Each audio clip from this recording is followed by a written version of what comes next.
This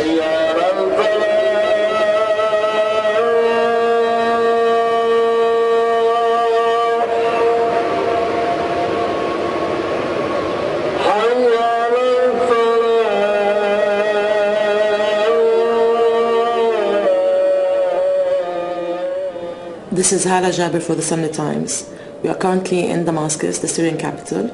We are about to meet with President Bashar al-Assad, who's given us his first official interview to discuss the current situation following his country's suspension from the Arab League last week, and also discuss the future of Syria, given that now it's totally isolated from both the Arab and the Western world. Mr. President, do you think or believe that the security officer in the army's reaction to protesters has been harsh and over-aggressive at times? Saying harsh or aggressive is a subjective term.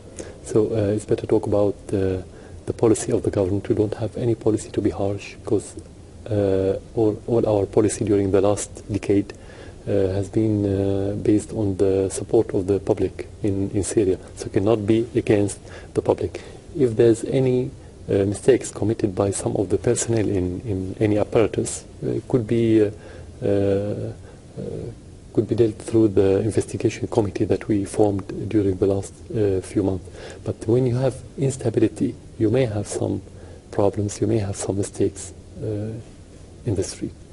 This is in particular because of the numbers of people that have been killed over the last 8 months. Yeah. That perhaps too many have been killed, and this method is not working. The military method doesn't work anymore. Is there any other way? Talking about the killing, you have to ask who killed 800 officers and soldiers and policemen in the street. So we're not talking about peaceful demonstrations. We are talking about militants. Whenever you have militants, you have killing.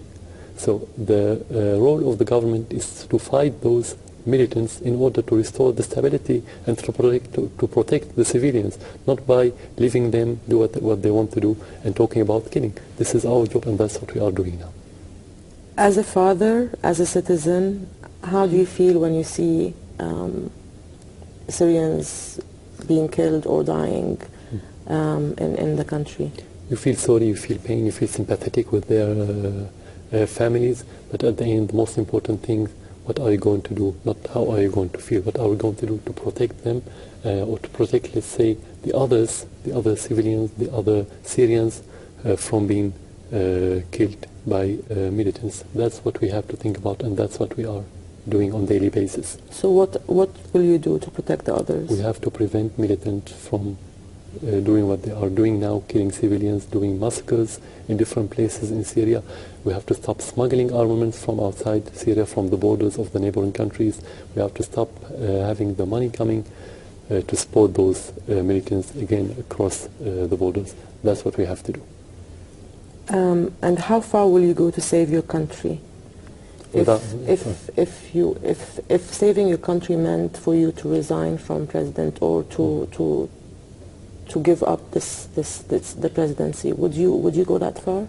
I have no limit to do anything to serve the country. I'm here to serve the country. My country not here to serve me. So it's not about me, it's about Syria.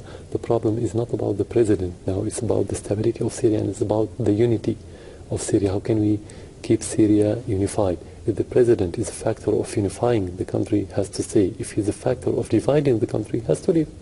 President or any other one.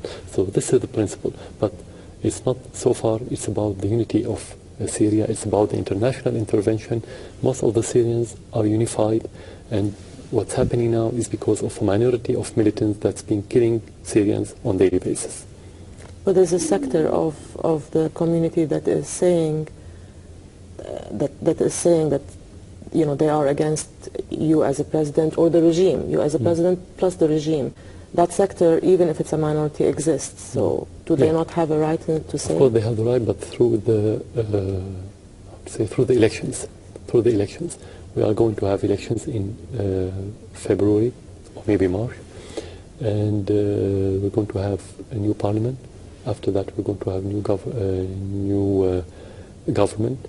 We're going to have a new constitution. That constitution will set the basis of how to elect president. If they need president or don't need him, they have the elections. They can go, they can participate in it. The ballot boxes will decide who should be president.